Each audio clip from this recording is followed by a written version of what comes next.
Gary receiving a vindicating honorable discharge from the Army, fulfilling his final military discourse at the Post Out Center. Glenn Froman was anticipatory, the drummer having borrowed the bass player's car for the 560-mile drive from Kokomo, Indiana to reunite the pianist with the band. Gary wasn't surprised to see Glenn walk into the center as he waited on the paperwork to receive his final back pay. The two beginning their journey, Gary questioning why he was traveling east to Kokomo and not west to California. His decision to join Glenn and guitarist Jerry Willis in Kokomo, Indiana was not decisive, but transitory, and the long drive provided an opportunity to give his action more thought. Darkness having set upon the travelers, a rain beginning, the product of a passing thunderstorm. The two deciding it would be a good time to halt their journey and find a roadside diner.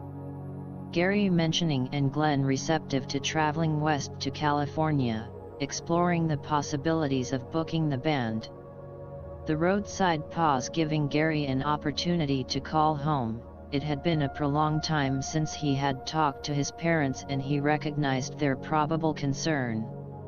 His mother was upset, questioning why he wasn't coming home, the musician conveying the situation, emphasizing the band traveling to California. The call concluded, Gary assuring his mom he would be returning. Glenn asking about the call, Gary relating about their California decision. Now the only question mark was Jerry Willis. During Gary's absence, Glenn had taken a giant step, entering into a matrimonial union, the pianist recalling that he had met June Brewer once before when she was dating Glenn. Gary listened as Glenn mentioned how Jerry agreed to accompany him and June to Indiana, transporting June's horse to his father's farm, and that June was in the later stages of a pregnancy and had moved back home, but was currently visiting relatives in Clovis, New Mexico. An arrival in Kokomo found Gary awakening to the sudden change in his environment. It was good to see Jerry again, the two having shared not only their approach to music but some serious and humorous times. He was surprised when told Rickenbacker guitar playing Fort Sill Soldier, Tom Holt, had followed Glenn and Jerry to Indiana and had secured an additional weekday gig as a single act playing in a bar. The discussion turned to traveling to California and the expense of making the trip, Gary mentioning that it wouldn't be a problem having received his Army severance pay. With their California trip decision made, Glenn proceeded to see what the two thought about changing the band's name. A group playing at Indiana Beach called the Untouchables had dissolved, going their separate ways, and thought the band name Untouchables would be ideal for them. Gary reunited with his Wurlitzer electric piano, with one night remaining, the club date coming to a conclusion. The band loading Jerry's Ford, deciding to stop at a diner with a lit parking area. Able to view the convertible conveying all the band equipment from inside.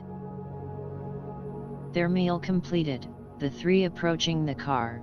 Something seemed amiss, Gary recognizing a dry cleaning laundry package containing white shirts on the ground. The shirt packages having been placed with others in the convertible's boot covering Jerry's stowed guitar case with its pristine black and white Fender Stratocaster. Taking a closer look, moving the remaining packages, the guitar was missing. It became apparent, someone observed it being put in the convertible's boot at the club, and in all probability followed them to the restaurant, somehow seizing on an opportunity to steal it. Jerry placing a call, law enforcement was notified. There was nothing they could do except take a stolen property report. It was a helpless situation. The 877-mile journey to Lawton, Oklahoma was scheduled to commence in the morning, but a decision to stay another day was made, hoping something might turn up, but to no avail. A saddened Jerry very disheartened, but remained resolute about the future. It was a familiar hearth for Gary, the musician arriving in Lawton and Hardy Suggs' music store on D Avenue. The three travelers greeting the familiar Hardy. Jerry venturing the question about having a used Fender guitar. To his benediction, Hardy answering in the affirmative. The guitar not a Stratocaster, but another Fender product that was an ample messenger of music, a Telecaster. The Lawton visit providing Gary an opportunity to call upon Lawton Music, the establishment that rendered him his 110 model Wurlitzer electric piano. The musician in need of the tuned metal reeds that produce the resonating piano sound, aware that only Wurlitzer distributors stocked them. Their journey to begin, every available space consumed with storage, preventing the convertible top from raising, giving meaning to a scattered thunderstorm watch on their journey. Gary having notified his family of the group's embarkation, being assured of accommodations upon their arrival at his home in Oakland. The journey would encompass well over 1,600 miles, with an overnight stop in Clovis, New Mexico so Glenn could visit with June, then a non-stop continuous excursion west.